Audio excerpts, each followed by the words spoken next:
Você já parou para pensar que uma única palavra pode mudar completamente o clima de uma história? Por exemplo, você sabe a diferença real entre um velho pajé e um pajé velho? Pois é, meu nome é Eduardo, sou professor, e nós vamos então, hoje, nesta nossa aula, falar sobre morfologia. Me acompanhe.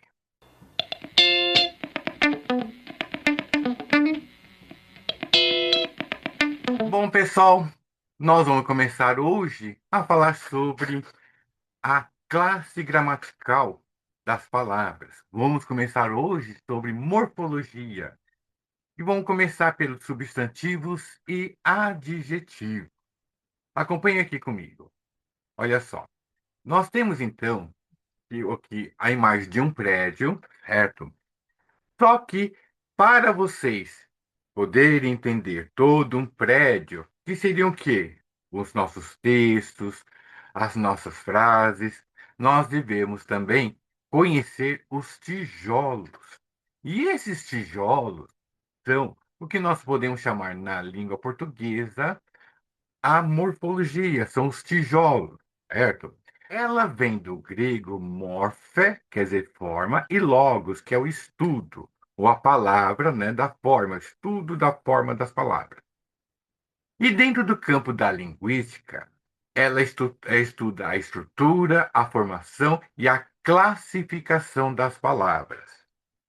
Bom, para começar, nós vamos então começar pelo substantivo. Vocês vejam aqui a figura de um sol e bem no centro que destacar que o substantivo. Substantivo, então, seria o quê? A nossa palavra central. E o que é o substantivo? Por definição, seria aquilo que vai nomear os seres, as coisas, objetos, enfim, é o que vai dar o nome, certo? E sem ele, o que acontece, pessoal? Nós não vamos ter nenhum tipo de estrutura, nenhum tipo até de comunicação, porque ele é a base. E em torno do substantivo, nós vamos ter as palavras, né, que o compõem, por exemplo, que vão ajudar o que dar um sentido para ele. Seria um adjetivo, pronome, preposição e o próprio verbo, né? Então, em torno do substantivo, nós vamos ter as outras classes gramaticais, tá? Aqui nós temos aqui alguns exemplos de substantivo. Por exemplo, nós temos aqui a palavra casa, livro, mesa, são os nomes das coisas. Por exemplo, nome de pessoas, nome próprio, por exemplo, João, Maria, nome de países, de lugares, por exemplo, Brasil, nomes, por exemplo, de sentimentos, por exemplo, estado, um nome, enfim, de algum tipo de sensação, nós temos o amor, é um nome, é um substantivo. A palavra liberdade é um substantivo, que é um estado. Esperança, né, uma sensação, um sentimento também, é um substantivo, tá? Só que substantivo sozinho, eu posso falar a palavra casa, vocês imaginam, e acabou. O que eu tenho que dizer sobre cada substantivo? Quando eu quero dizer algo, aí eu vou complementar, né, com aquelas palavras que eu mostrei anteriormente, estão lembrados? Né? Eu vou complementar com essas palavras para dizer algo sobre o substantivo. E nesse caso, hoje, nós vamos trabalhar também o quê? Os adjetivos. Os adjetivos, pessoal, seriam o quê? É aquele que vai dar uma cor, né? Ele vai dar o quê? Um tom ao substantivo. Ele vai acrescentar uma ideia, uma informação ao substantivo, certo? Vai dizer algo sobre o substantivo.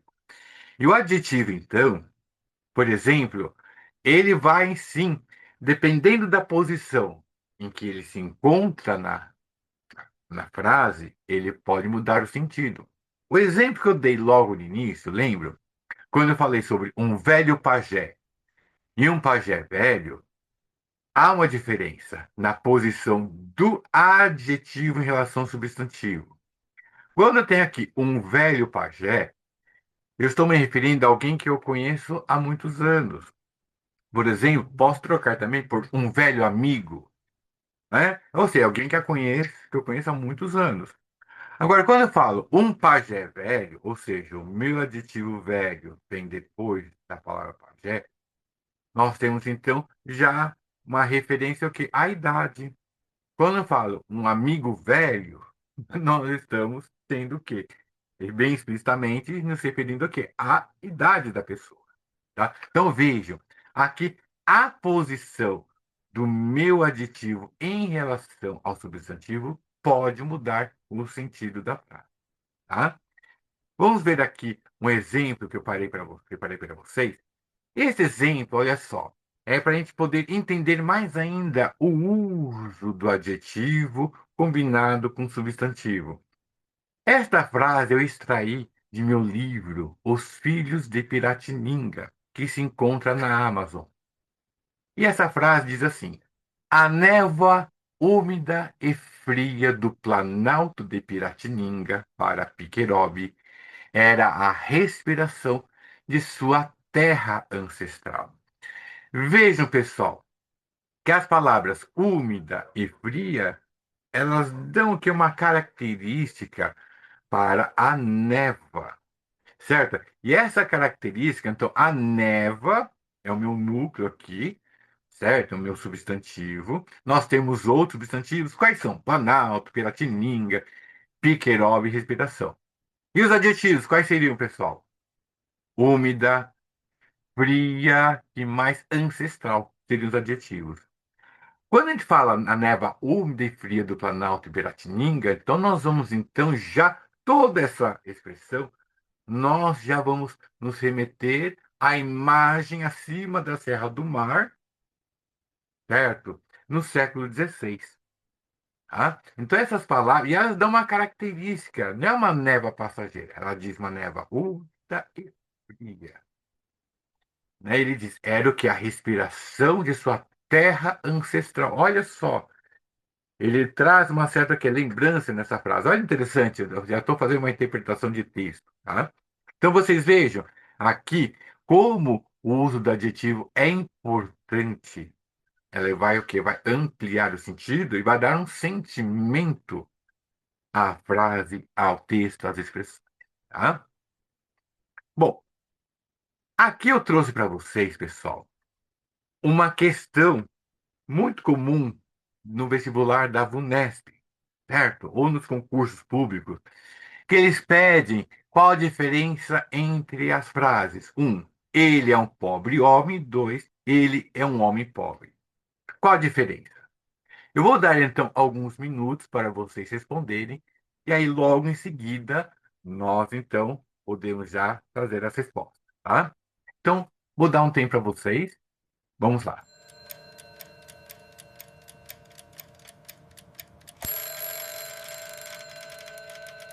Bom, pessoal, já responderam?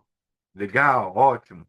Não tem essa de certo e errado, não. Se vocês conseguiram, com as suas palavras, compreender isso, já ganhou a questão, certo?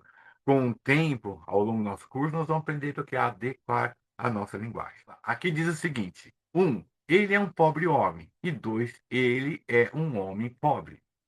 Qual seria a resposta? Na primeira, o adjetivo antes do substantivo traz um valor subjetivo de piedade ou infelicidade. Na segunda, após o substantivo, o valor é objetivo, financeiro, certo? Vocês conseguiram identificar isso, ou de repente algo semelhante a isso, pronto, já garantiu a questão. Tá? E é exatamente vocês saberem, então, entender que no caso aqui, a posição do meu adjetivo é o quê? Ele vai mudar o sentido da minha frase. Tá? Isso, pessoal. Eu espero, então, que com essas aulas vocês tenham entendido um pouco sobre o substantivo e a função também do adjetivo, certo? Qualquer dúvida, claro, eu quero que vocês coloquem nos comentários. E aqui está uma referência, né, dos materiais, né, dos quais eu me basei a aula. E aqui, claro, tem uma referência do meu livro aqui, né? Os Filhos de Piratininga, que está disponível na Amazon. Tá bom, turma? Eu espero que vocês tenham gostado dessa aula e eu peço para vocês deixarem seu joinha, seguir meu perfil. e compartilhar este vídeo para o maior número de pessoas. Por quê, pessoal? Este vídeo ele vai ser distribuído de forma gratuita e um detalhe, nas descrições dos meus vídeos eu vou deixar o link que vai dar acesso a uma página na qual vocês vão poder baixar as apostilas, certo? Gratuitamente. E essas apostilas foram desenvolvidas por alunos lá da USP, certo? Que é onde eu me formei também, tá? Por quê? É uma forma de que todos tenham acesso à informação e todos, pessoal, têm chance e condições, sim, de prestar o vestibular e entrar, sim, numa universidade pública, tá? Não é um sonho longe, não, tá bom? Então, pessoal, nos vemos na próxima aula. Fique em paz e até a próxima. Tchau!